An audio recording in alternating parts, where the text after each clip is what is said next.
Raptors Weekly podcast for June the 6th. Andrew and Will are here. Hey, guys. What's up? What's going on? Nothing much going on, man. Looking forward to next week's Raptors Republic 3-on-3 tournament in which Andrew is participating. Perhaps, yes. And what's your team's name? Oh, yeah. I had about 4 minutes to come up with that. So since I live north of the city, we went with Raptors 705. Raptors 705. Come on. 705 is the area code for what? For north of Barrie. Mm-hmm. All right. So Andrew, if you had to compare your game to like one Raptor, who would you most come close to? A few years ago, I remember watching the Raptors, and it was back when there was like the Vim wipes for the when there was a spill on the floor, and there was this one awkward guy who kind of like tripped and fell a couple times when he was getting on and off the court to get the spills off there. Probably that guy.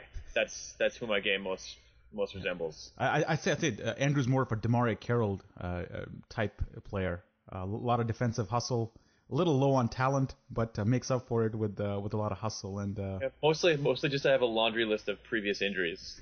Yeah, we'll talk about the open letters right now, but let's start off with the Dwane Casey re-signing. Will, tell us the terms of this contract.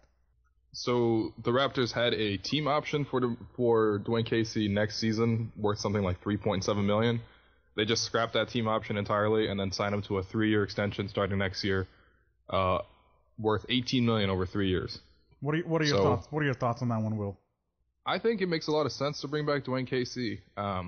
It's sort of a low risk move, but if you look at everything Dwane Casey has done over the span of his 6 years here in Toronto, 5 or 6 years in Toronto, the team has improved the record every single season. There's been very little infighting. A lot of players have developed, maybe not as much as we'd like, but the simple fact is that a lot of players have improved. And if you look at it sort of from a broad scope, it looks like Dwane Casey has improved the team every single year.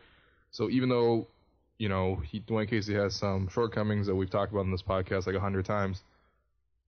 When you take a step back and stop focusing on micro and look at macro, he's done an amazing job, and it's he's earned this raise. Yeah, I think Dwane Casey's now the fourth longest tenured coach in the NBA. Yep. So I mean, like I'm totally fine with the extension. I think Dwane Casey deserves it, but for anyone who wants to argue otherwise, just look at the fact that like 25 other teams in the last 5 years have fired their coach because he's not good enough or he's not getting it done. So, I mean, this is kind of the conversation that we end up getting to eventually when talking about Casey the last few summers, but we may as well start with it now, which is like, what better coach would they possibly sign? And if you can't answer that question, then I don't know how you argue that he doesn't deserve a pay raise, considering most of the guys that are first-time head coaches are making $5 million a year right now. Yeah. I think I look at it from two angles. First, unlike last summer, there's no Tom Thibodeau out there which fans can kind of crave for. And so that's kind of easing the criticism of this move if there is any to begin with. There's nobody else really out there at this point. And second is that how do you not re-sign him? I mean, he's taken you to the Eastern Conference Finals, 2 games away from the NBA Finals. His at the start of preseason, we said that his accomplishment needs to be that he needs to win a round. He won 2 rounds, and he gave Cleveland a good fight. So if you just look at our earlier criteria we had set for his success, he definitely exceeded them. And certainly, I mean, I think it's a no-brainer to bring him back. There were some rumors going out there that if the Raptors had lost in the first round, he would have been gone. And I don't know how true that was or what if that's reliable or not. But if he had lost in the first round and he would have gotten fired, I think I would have been also okay with that. But it just goes to show you like how important playoff success is in awarding contracts, awarding extensions, and so on. Like in this playoffs, you saw Bismack Biyombo go from being like a $3 million a year player to a potentially $20 million a year player. So if that kind of bump gets applied to players, I don't see why it's unreasonable for it to be applied to KC, even though it's happening on a much smaller degree. It is pretty funny that let's say Frank Vogel doesn't lose his mind and bench all 5 starters in Game 5 to allow the Raptors to make that miraculous 13-point comeback. Dwane Casey could be out of a job, and that was not. Dwane Casey did a lot of great things in the Pacers series, key adjustments. Like we saw him bench DeMar DeRozan in the end of Game 2 and play Norman Powell, and that actually allowed the Raptors to secure their defense against Paul George. and they were able to win that pivotal game too. But I feel like, yeah, the saving grace for his job was mostly that Frank Vogel made that error, and then now Frank Vogel's out of a job, and Dwane Casey's got himself an extension. So it's I mean, yeah, this is how sports is, it's reductionist. It's one or the other. But look, yeah, I don't know. I mean, I think the bigger question is with this Dwane Casey, extension, like what's there to be changed for the team going forward? What avenue is there to improve? Yeah, I think there's two folds to that. One is like there's a talent level on the team needs to be improved. That's got nothing to do with coaching. It just means bringing better players in, filling your power forward spot and all that. And the second is what can he do to improve as a coach? And I know I felt that as the playoffs went deeper and deeper, we saw a different Dwane Casey who was more creative, who took more chances, who gave playing time to guys who in the past he's never even thought about giving playing time to. You saw Norman Powell, you saw Bebe in there, you saw Jason Thompson in there. All these guys were players who in the past Dwane Casey has been shied away from because he tends to go with experience. John Salmons is a good example. So I thought there was a growth from Dwane Casey as well, Andrew. Yeah, and I think that some of the more true criticism of Casey over the last few years has been that he is often slow to learn something. But I mean, like, he is a smart man. I think once something becomes clear to him, he figures that out. And one of those things I think is just that Valanciunas has earned a much bigger role in the offense and more touches in the post. And I think that's something that not just Casey came to realize, but sort of like the national basketball media as a whole, especially the Americans that follow basketball, kind of realize like, oh, like this guy can play, and he's obviously going to play a bigger role next year. That's one thing I think we're going to see change. And I think that the team made a leap in a lot of areas in changing the assistant coaching staff too. And they've talked about trying to keep those guys. And I think that makes a big difference as well. And I think Casey's been more willing to listen to those guys perhaps, or just having different voices has allowed him to see things differently. And I think this year, he, especially in the playoffs after game 2 or 3 of the Indiana series, we sort of saw him adapting much quicker, and I feel confident in him.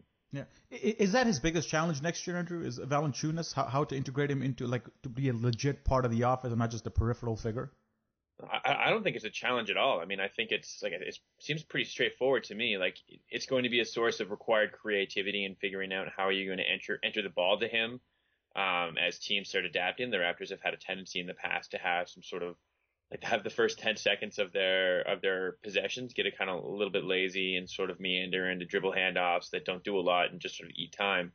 They're going to have to come up with ways to get him the ball with enough time left on the clock for him to either exploit a matchup or kick the ball out and possibly repost or have a secondary series of actions that come as a result of it if they're going to double team or something. But I mean, I think that's something that they can handle. It's just going to be a matter of deciding like, oh, we will actually implement this now. Yeah. We're not just going to give him a couple, we're not going to give him some crumbs so he's not unhappy to play defense. We're going to have him be a big part of this. Yeah. Will, assuming DeRozan's back and you replace Biyombo somehow, what is Dwane Casey's biggest challenge next year? Well, I think Dwane Casey coached this year much like a coach that knew that he needed to coach for his job. And so he sort of stuck with what he knows to work, and he kind of stuck with the same rhythm throughout the entire regular season, and there was very minimal experimentation that went on. And so when it got to the playoffs, though, teams game plan for that one thing, and the one thing that did work really well for the Raptors in the regular season, it was solvable in the playoffs, and it took him a while to have to come up with things on the fly. And credit to him for coming up with things on the fly. I think he deserves a lot of credit for that. I just think that next season, now that the Raptors have established themselves, I think Dwane Casey's biggest challenge heading to next season is using the regular season to figure out and to develop more things out of his team so that the Raptors have more flexibility, more creative sets like what Andrew's saying, especially with Valanciunas, but also with Lowry and DeRozan, and also the bench units. It's something really interesting that happened after game 1 of the finals. Obviously, that's the place that the Raptors want to go. You look at the Warriors, and obviously the Raptors are light years away from what the Warriors are, as Joe Lacob will tell you. But the Warriors in game 1, their 2 main scorers, Steph and Clay, like they didn't shoot well. They only shot 8 of 27. But it was their bench players who stepped up. And afterwards, something Steve Kerr said was just like, look, this is something I picked up from my time, as a bench player playing for Phil Jackson and picking his brain. And it's sort of just keeping everyone involved and using the regular season to sacrifice a little bit for the future. And so that when time comes for the playoffs, when time comes for them to, make an important contribution, they don't feel like they're out of sorts. They're part of within the team, And so I think this season the Raptors relied very heavily on their 2 stars and basically the same game plan night in and night out in the regular season. I would like to see them use the regular season as like a sort of discovery, exploratory thing, a learning process, because they know what is going to work for them. And now they need to figure out what other things are going to work for them so that they have multiple looks.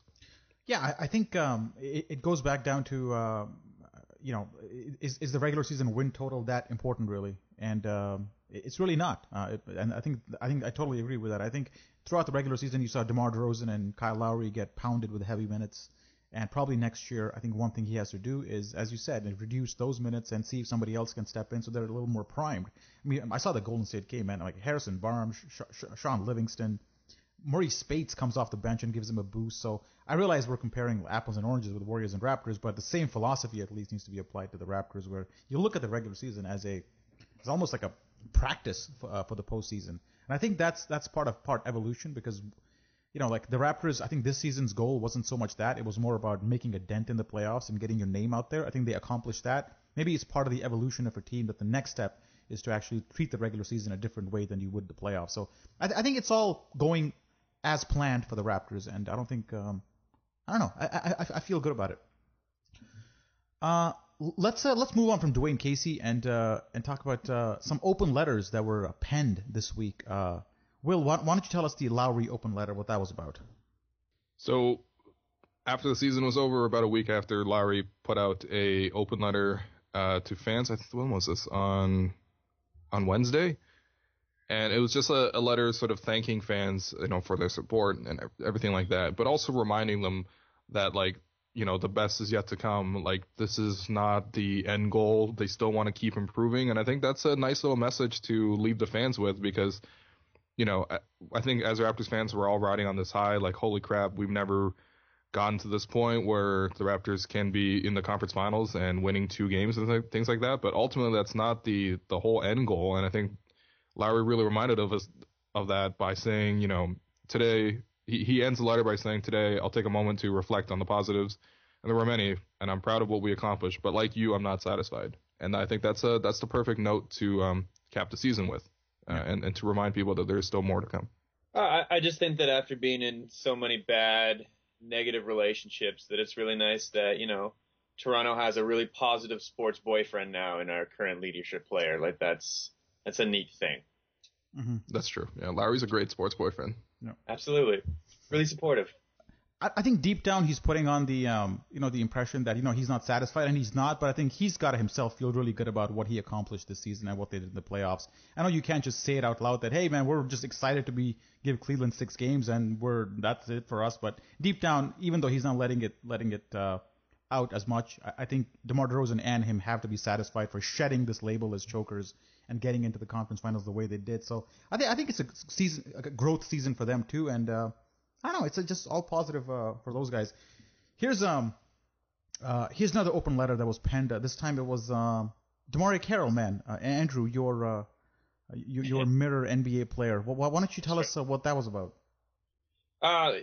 Just sort of to him talking a lot about trying to explain what happened. Like, it seems like he feels like he needs to explain why he didn't perform to a certain level, or why he maybe let people down, and sort of really ran through in details for what happened with his injuries and everything, and just kind of, wanted to reassure Raptors fans that he's going to be better than this, and trying to give context to what happened. I mean, I think we kind of all understood.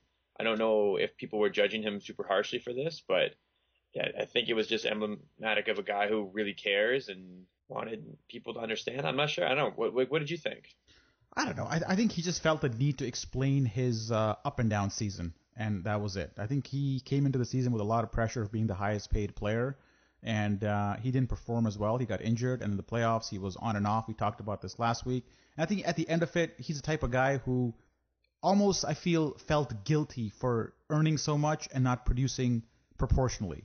And that's why he felt the need to explain himself that this is not the DeMario Carroll you see, but this is, it's going to be a new improvement next year. So I get it. But somebody raised a point that players like him, like hustle guys like him, they tend to decline early when they hit their 29, 30, 31 because they've given so much effort and so much effort and bruises. They've been bruised so much up to that point in their career because of the way they play, their style of play, that they don't have as much to give once they hit a certain point in age. Will, what do you think of that theory?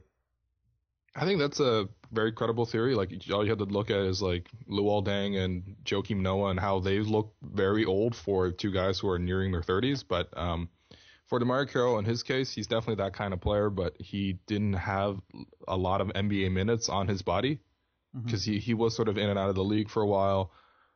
Even as recently as like 4 seasons ago, he was like going to tryouts in Masai Ujiri, who was cutting in from the Nuggets. So this is not like a guy who's played a ton of minutes in his career. So I think he probably has a little bit more longevity to go. I'm not too concerned about the longevity thing. Andrew? Yeah, the same idea. Like, this isn't someone who's came into the league at 19 and has been playing big minutes since then or banging in the post like that. Like, it's a guy who he's had some injuries the last couple of years. He does play an aggressive, all-out style, but it's really hard to think that this is someone who has reached his peak and is in the decline.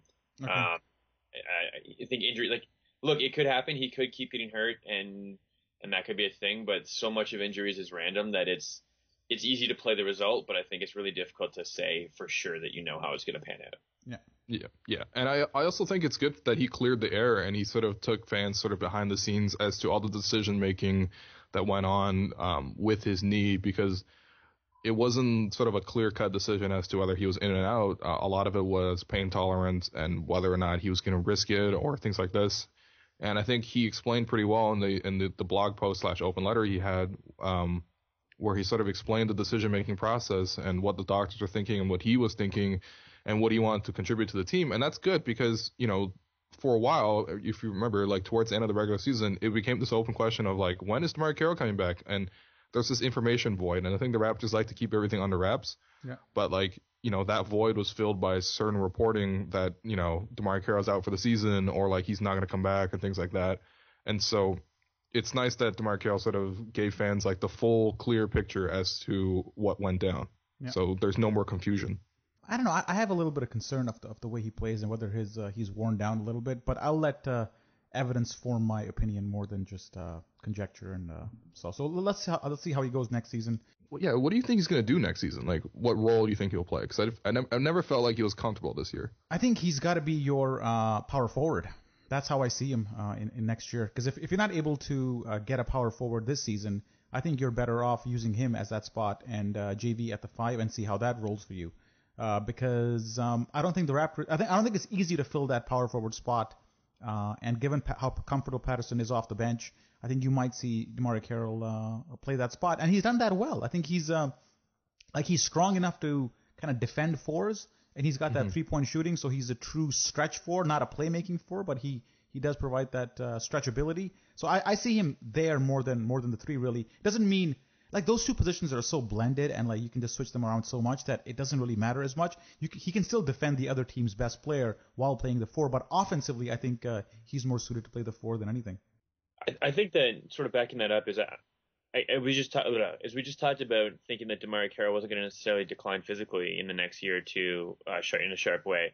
One thing that we might see is just that initial quickness on lateral movement and that kind of burst of speed that we've seen guys like Luol Deng and some others kind of lose a step off. Like, that is something that might typically happen in his early 30s, which might really lend him towards playing the power forward spot, especially in the way the power forward spot is played in the East.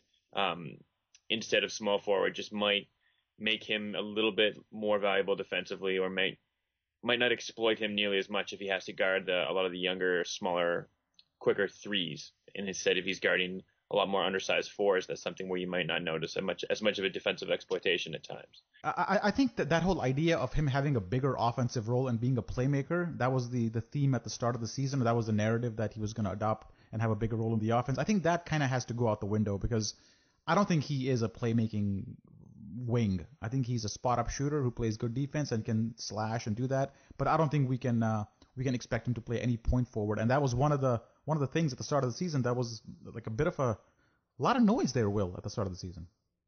Yeah, no, for sure. It looked very confusing. I mean, the biggest dip for DeMar Carroll this season, aside from injuries, was just you just noticed the 2-point percentage. He went from shooting 55.7% on 2-pointers in Atlanta to 38.8 here in Toronto. And it's actually his 3-point shooting stayed the same. He shot 39% from deep this season, which is kind of incredible. It's just a 2-point shooting. And I think that's reflective of sort of his, push to expand his role a little bit. I remember when he first got signed, there was all this talk about how he was going to operate pick and roll and stuff. And he never really looked good operating pick and roll, mostly because he doesn't really have the dribble to get all the way to the basket. So like you said, it doesn't really make sense to have him as a playmaking 3 or 4 because, again, he doesn't really have those capabilities. And that's totally fine, especially since the goal for next season seems to be if you're going to still have Lowry and DeRozan around, they're going to have the ball. And you hope that the extra touches go to Jonas. And DeMar Carroll's perfectly suited to playing off the ball. That he's a spot-up shooter, like you said, and he's a great cutter. And he can't really use those skills if he's handling the ball at all. So hopefully next season, if he stays healthy, the Raptors have more time to integrate and fully flesh out a role for DeMar Carroll that worked just as well as, it worked in Atlanta. Because, again, he was a really, really fantastic role player. And this season he was good, but he looked pretty confused as to what his role was. And I think that both for him and the coaching staff. Like a comparison come to mind. I'm not really comparing the two players, but comparing the idea. Do you remember when we got Hedo Turkoglu? He was, people are already rolling their eyes. But when we got Hedo Turkoglu, one of the things was that he was going to take a bigger part of the offense. And he was very discontent that he wasn't the point forward or the offense wasn't being run through him. And that was what led to the Ball interview, because they finally gave him the ball in New York and so on. I think DeMar Carroll is that to like a much, much, much lesser degree, where he expected a little more of the ball, but he actually got it and wasn't able to do much with it. So it's like these guys who come in their first year to Toronto and expect a bigger role in the offense and don't get it maybe, or don't succeed in it, and then it's how they react to that is what's important. Obviously, Hedo did not react well, but I think DeMar is a much better professional and so on, and I think he'll be fine. Yeah, I think it's also like where the expectations lie too. Like with Hedo Turkoglu, he had expectations in that he played point guard in crunch time for Orlando, and that's what he was expecting to do here in a much bigger role. I think he was like, this is going to be his team now. He had his expectations were all him centric, whereas for DeMar, especially what the letter seems to reveal to me is that instead of him having expectations, I think he felt the weight of expectations. He felt the need to justify why he didn't perform to what fans perhaps thought he would, or what he thought his contract demanded. And he wanted to step up and do that. And he maybe tried to do things that were a little outside of his role at times, because he was trying to live up to the weight of expectations he felt other people put on him, as opposed to someone like Hedo, who was like, I'm not getting what I want. Okay, so let's move on and talk about the draft a little bit.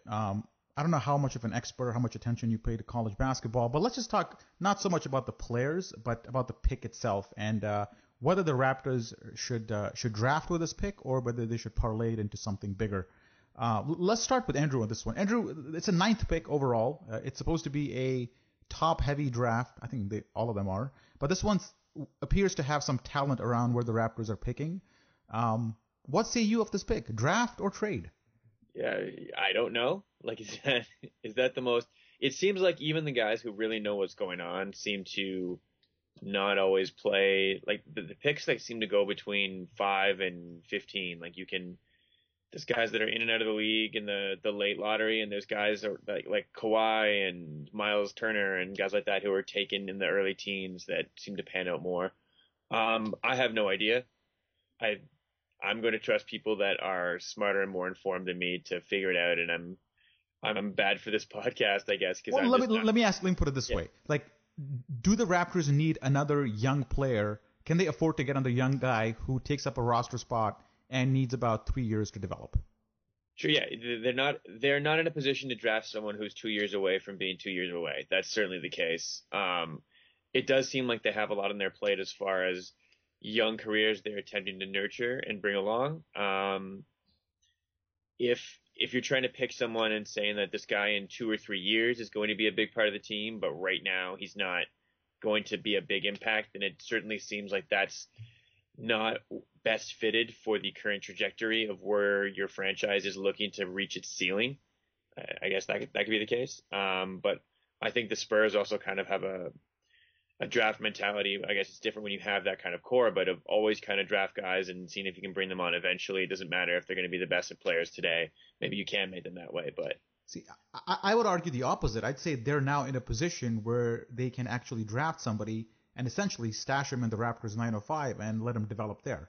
That's a luxury they didn't have in previous seasons. But it's more of a question of, is that the right thing to do for the team, given that they need to address a couple of positions and they may be a little limited on assets because this is just Terrence Ross and I don't know who else you could flip for something valuable. Patrick Patterson, Terrence Ross, and I think that's about it. So the pick to me becomes an asset. Will, what do you think? Draft somebody and stash him and develop, or is this something you can parlay into something more useful that can help us next year? I think if you want to improve the team immediately, you just trade the pick. I don't think there's any player, especially around the 9th pick, that's going to contribute to a team that you hope to improve upon a 56-win core. It's a bit unrealistic. I mean, right now I'm looking at Draft Express, which is the best one. You know, they've got the Raptors taking Jakob Poeltl, who is this 7'1" sort of lumbering center, and that's not really going to cut it for the Raptors. So if you want immediate improvement, you trade the 9th pick. But I think that also goes back to what your evaluation of the team's roster is, right? And what's the talent base and what's the future there?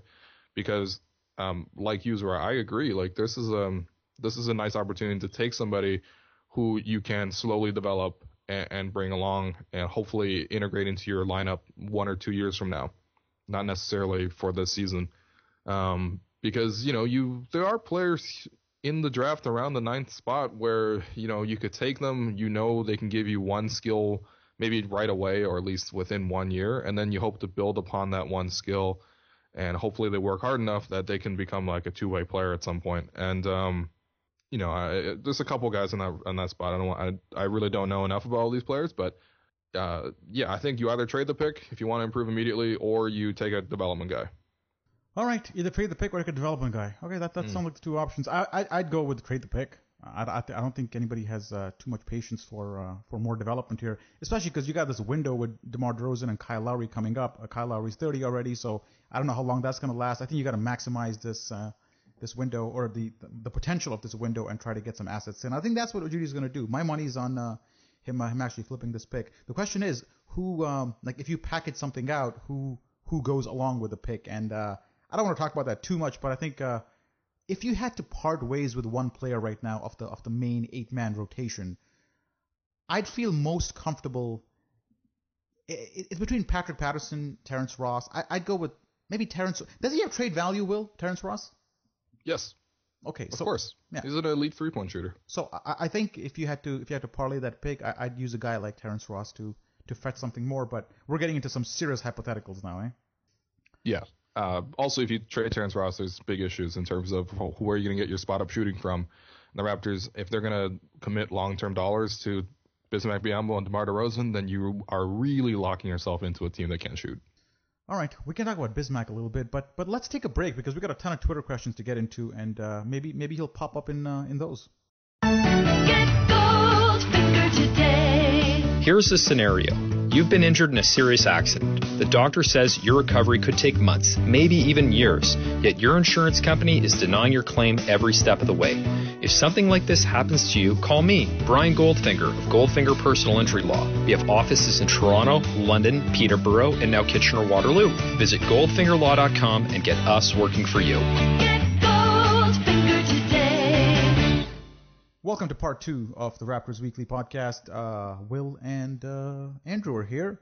I got a question for you guys. Since I've been seeing a lot of Stephen A. Smith on TV lately for the Eastern Conference Finals, and Skip Bayless has been in the news a lot, I just had a question that was just, I was just pondering in my mind. And Andrew, I'll start with you on this one. If you absolutely had to listen to one of those guys nonstop, Skip Bayless or Stephen A. Smith, like for 2 hours nonstop. Yeah, let's say 2 hours nonstop. They're blabbing in your ear. Which one would you pick, Stephen A. Smith or Skip Bayless? Ooh, I'm gonna go with Skip Bayless, and the reason is that after 2 hours of one of the two of them going in my ear, I would inevitably start striking that man at the end of this required 2-hour period. And I think I would like to hit Skip Bayless a little bit more.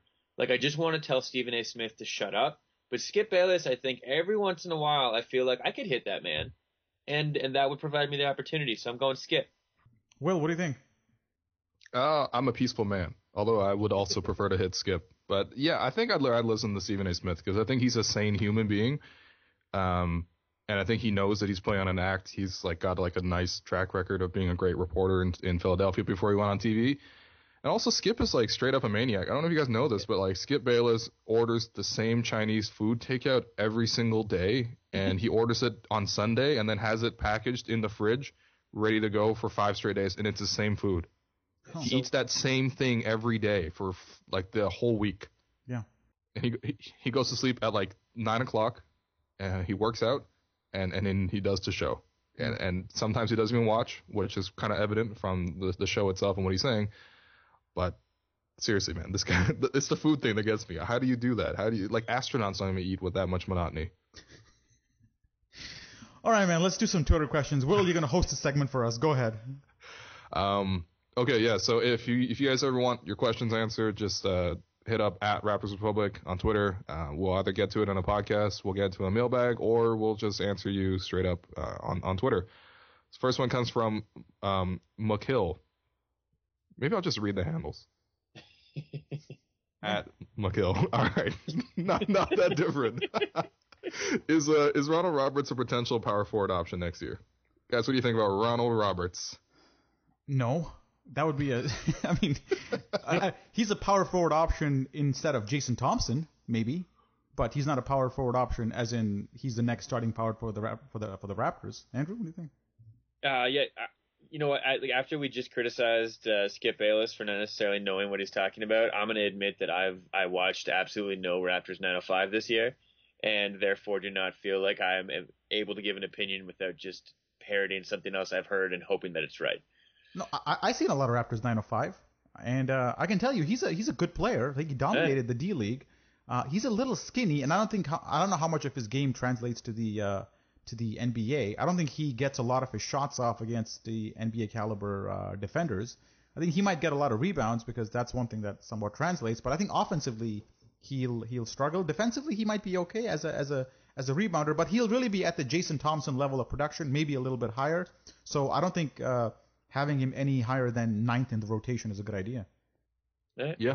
No, I agree. Yeah. It's a great dunker, though. And he'll end up somewhere in the league. Just the Raptors are at a higher level where they don't need to necessarily fish for D-League guys. Yeah, I think he would have ended up on a team this year, but he got injured. Yeah, exactly. So, yeah, next year, man. Next year for sure. From @FollowJays. Please discuss Agent X article on Sportsnet regarding Masai Ujiri going to swing for the fences this summer. So have you guys seen this article on Sportsnet, by the way, that he's talking about? No. Yeah, I saw it because, you know how I saw it? Because in my Facebook feed, it was a promoted article. Anytime you see a promoted article, that just means they're just begging for views, and it's a headline which just baits you into clicking it. And of course he's gonna swing for the fences. Why would he not do that? Can you imagine him saying like, you know what? I'm not really gonna try that hard. I'm just gonna try to get low tier free agents who kind of suck. Of course he's gonna do that. I mean, it's just there's no news there whatsoever. I think it's kind of hinting that he might go after Kevin Durant or whatever. Yeah, a lot of teams are gonna go after Kevin Durant. Doesn't mean they're gonna get him. I think the Raptors are gonna be one of them, kind of like they did against LaMarcus Aldridge. Credit to them. We all got excited for a little bit. Deep down, we knew it wasn't gonna happen. So the same might happen again.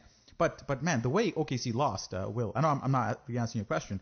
I think Kevin Durant is either signing a very, very short-term deal or he's off. Yeah, I think so too. I think he's going to come to the East. I really do. And I don't think he wants to deal with – I know he's got a lot of financial incentives to sign a short-term deal and then like hit 10th next year. And that's whatever. First of all, we don't even know if long-term contracts are going to change after the CBA. But regardless, I think Durant doesn't even want to deal with this whole thing anyway. He's not someone who relishes this kind of attention, and I think he just wants to be rid of it. So I think he's coming East.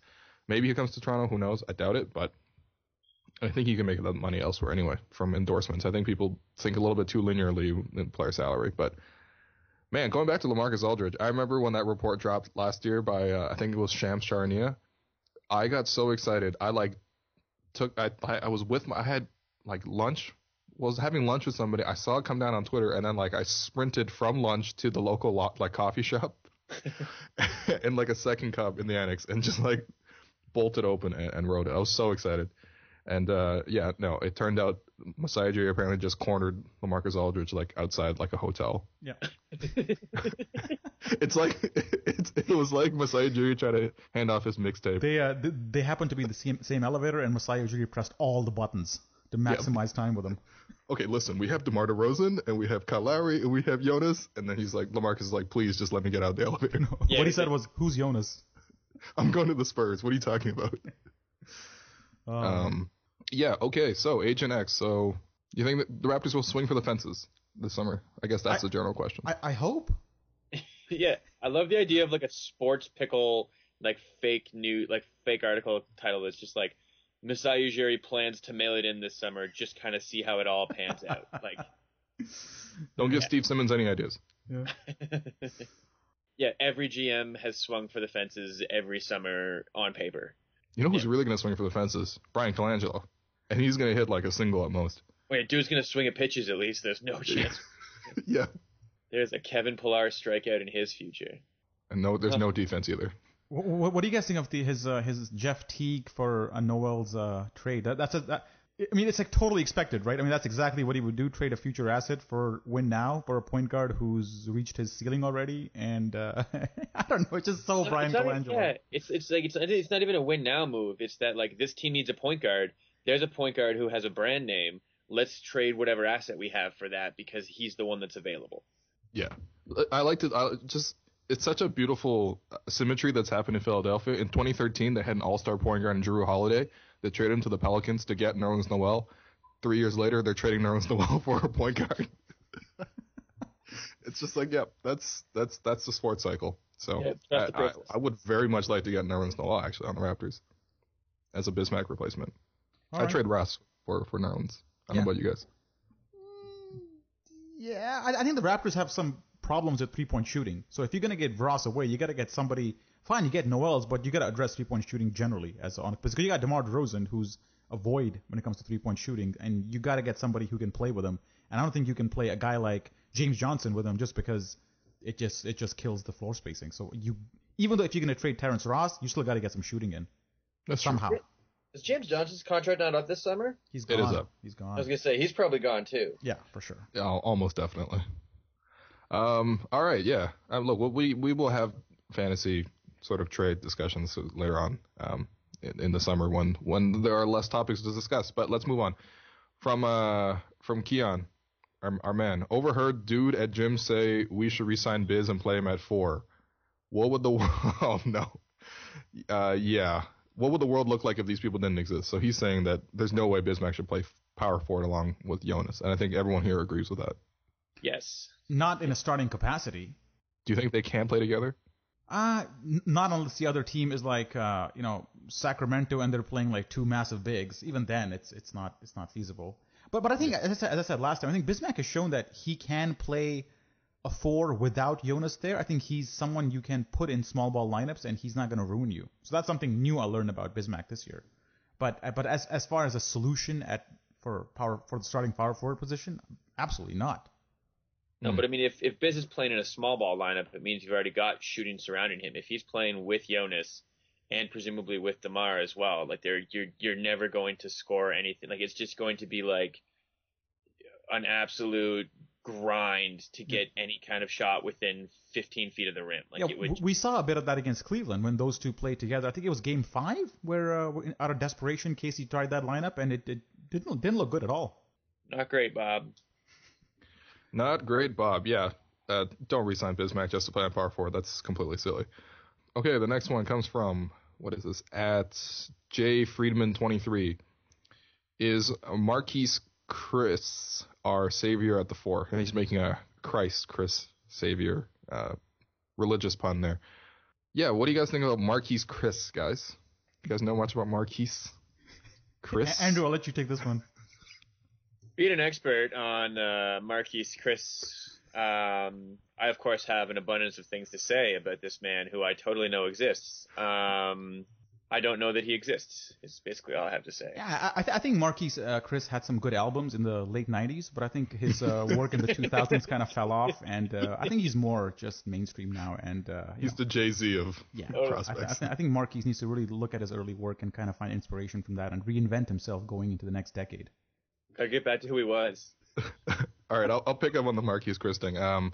So apparently he might not even be available for the Raptors to take because he's really shot up. On the most recent Draft Express mock draft, he's got, he's going as high as third to the Celtics. So it must be something with Chris, his skill set that's really, improved and caught on with agents and stuff. I don't know. I mean, there seems to be there's a glut of just random power forward types that are springy and don't have jump shots. Like, there's like 100 Nerlens Noels in this draft.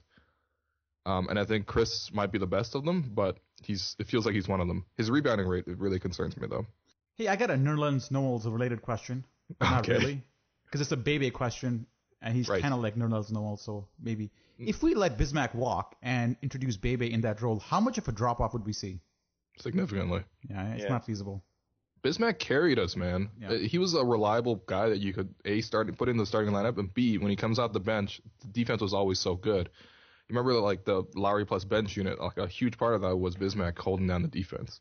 It's really hard for a guy that size to be athletic enough to kind of like show on pick and rolls and kind of help the wing defenders pick up where they need to be and still get back to the rim. And that's something that Biz can do that not a lot of guys can do, and Bebe certainly isn't one of them. Yeah, Biz was almost like a Tyson Chandler for the Mavs in their championship year. That was the kind of play he had on both ends of the court.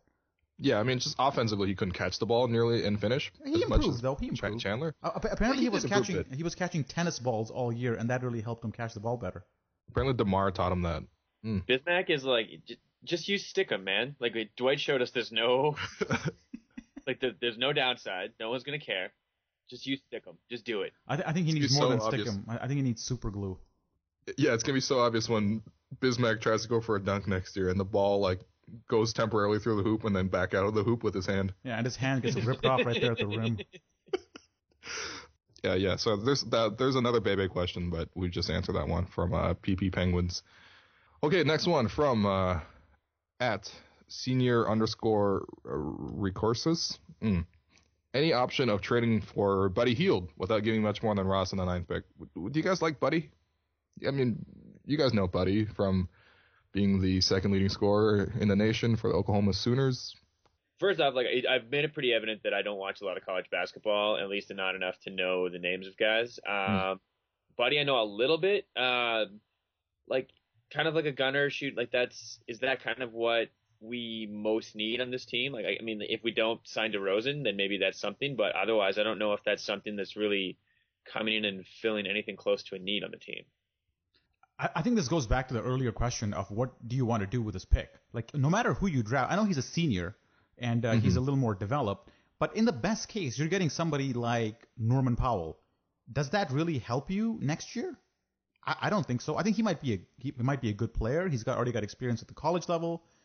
He's probably ahead of a lot of the other guys that are out there. But in terms of production in year one in the NBA, which is what the Raptors need next year, I don't think he's going to bring it. So he's a guy you get and you give him playing time kind of like the way you did for Norman Powell, but you don't expect him to make a marked dent on the team. So it depends on, again, what you want to do with this pick. Is it win now, or are you stashing talent? So I think it's win now. So I don't think maybe you pick him, maybe you trade him, but I don't think he should be part of the roster next year as somebody you expect production from. Yeah, that's a development thing with Buddy because he is a senior. He sort of started his collegiate career pretty slowly in his first 2 seasons before improving. And I don't know. I mean, really, when I look at Hield, it feels like he's like a version of OJ Mayo that has his head on straight, which could be very useful. OJ Mayo used to put up 20 points in the league, but so I don't know. I wouldn't mind him to replace Ross, but I wouldn't trade Ross and the 9th pick just to get him.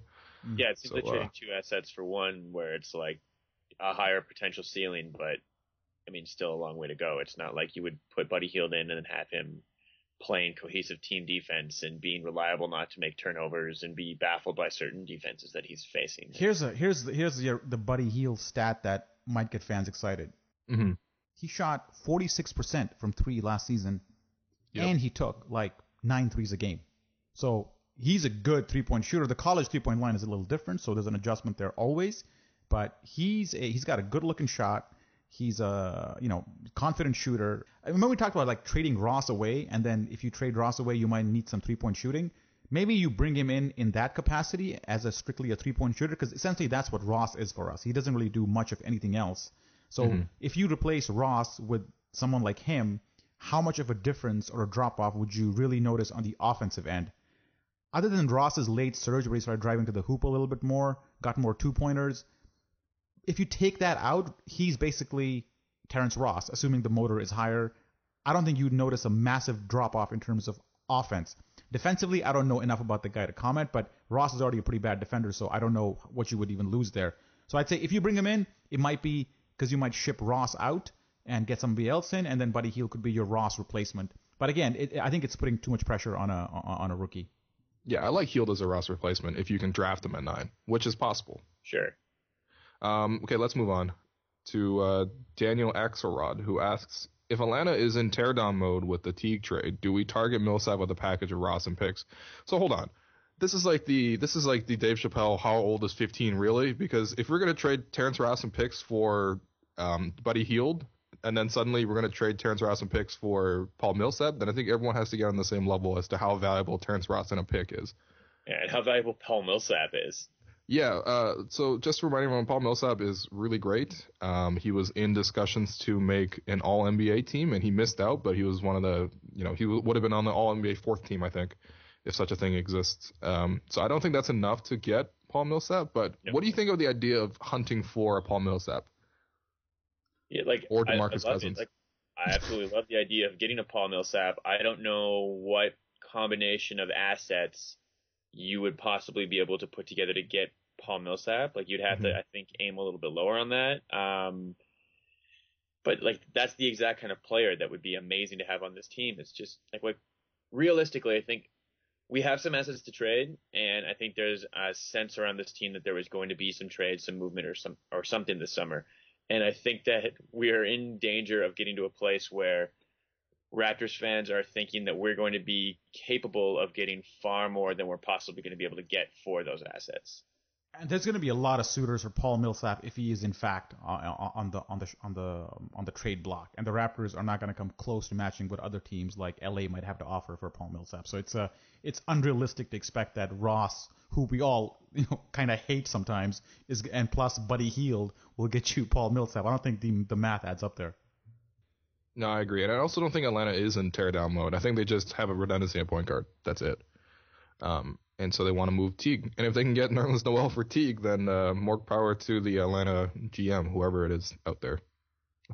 Coach Bud, who's always got the miserable face on his miserable look. Yeah, there's a lot of Ross plus pick questions. I guess a lot of people want to trade Terrence Ross, which is totally understandable. Yeah, but don't think you're going to get player marginally better than Terrence Ross in return. Yeah. All right. The remainder of these questions are pretty repetitive. It's do you think the Raptors can develop 2 more players? Can they use both their picks, which I think we answered earlier. What do you guys want to do with the 27th pick, guys? The one that's coming to the Raptors. Do you guys like this Chinese center, Joe Chi, as much as I do? I like cards on the table. I'm definitely Chinese. I like that you like him. I think that's nice. I want you to have nice things, and I don't really care what happens with the 27th pick. So I'm 100% on board. Let me try to sell you guys on Joe Chi. Go nuts. All right, on NBADraft.net, his comparison is Lauren Woods. Does that excite anybody? Remember Lauren Woods on the Raptors? His first game was massive. It was against the Pistons, a double-double. I think we all wanted to sign him to a 10-year extension. Massive. It was massive. We won the opening game against the Pistons because of Lauren Woods. He's responsible for one Raptor victory. No, Lauren Woods, man, his pencil mustache was something else. Pencil mustache game was strong. That's true. Which I guess, if that translates to your boy, then that could be. No, Joe Chi has no facial hair. No facial hair? Oh. Like many Chinese people, he has no facial hair. Let me give you some more tidbits from Joe's draft profile here. Age is a question mark. It's always good. We don't know what it is. Yeah. He says he's 16. That's a bit doubtful. No, he says he's 20. Some of those records are not great. He's very skinny, actually. That's one thing. But he is 7'2", and he's very long. He had the longest wingspan at the draft this year at 7'9". And it seems like a guy who you can draft and stash. So I don't know. That was my general idea. You can stash. Has he done any workouts against chairs yet? No, I think that's a big development for Chinese prospects, is to no longer work out against chairs. Bill Simmons really pulled the mask off that one. No, the best moment he had was against Andre Blatch in the FIBA Asia Finals. As everyone knows, Andre Blatch is a Filipino. Yeah. I'm serious. He does play for the Philippines. He's a naturalized citizen. And Joe Chi dominated that matchup. So, if we need somebody to help us in the 2014 NBA playoffs against the Brooklyn Nets, Joe Chi would have been a great guy to have for that. And Andre Blatch dominated us in the postseason. So by the law of transitivity. Yeah, I think that's how that works. Yeah. Okay, look, the podcast is, we're out of questions. So. Okay, thankfully, we're out of questions. And I don't know, that's about it. So we got a lot of these podcasts to go over the summer, guys. So, hold on to your content ideas, because we got a lot of airtime to fill. So next week, we'll probably talk about some other stuff. Anything else from you, Andrew, besides preparing for the upcoming 3-on-3 tournament on Sunday, June 12th at Variety Village in Toronto, Ontario? What's your preparation ahead of this massive tournament you got? Well, see, I broke my thumb like a month ago, so I've just kind of been sitting there and waiting for my thumb to be able to work again, and that's been the extent of my basketball preparation. I've dribbled a basketball once in the last month now, so this is genuinely going to be rough. Sounds like you need to write an open letter. Yeah. Oh, yeah. Just preemptively apologize and just have it ready to go. My Twitter feed will be very apologetic after this 3-on-3 tournament. You can trust that. Yeah. All right. Who's your squad? Are you the best player on your squad? I have never been the best player on any squad. No, I just a couple of friends, like a guy that I play pickup with sometimes, two guys that I play pickup with in the small Northern Ontario town that I live in. So, see how this goes. Yeah, we'll take some pictures, post some video on the on the site, and we'll see how Andrew does there. The tournament is sold out now, so all 16 teams have been filled, and I don't know. Stay tuned. After June 12th, we'll post some information on the site on how it all went and who the champions was and so on. Will and Andrew, thank you for taking the time out. Listener, thank you for listening, and rate us on iTunes and Stitcher, and give us a 5-star rating if you don't mind. And if you want to support Raptors Republic, go to patreon.com/RaptorsRepublic. Thanks again to our sponsor, Goldfinger Personal Injury Law, who's been a sponsor all season long. At Goldfinger Law is the name. I love that jingle, eh? Oh yeah. So that's it for the podcast. We'll see you guys again next week. Until then, listener, goodbye.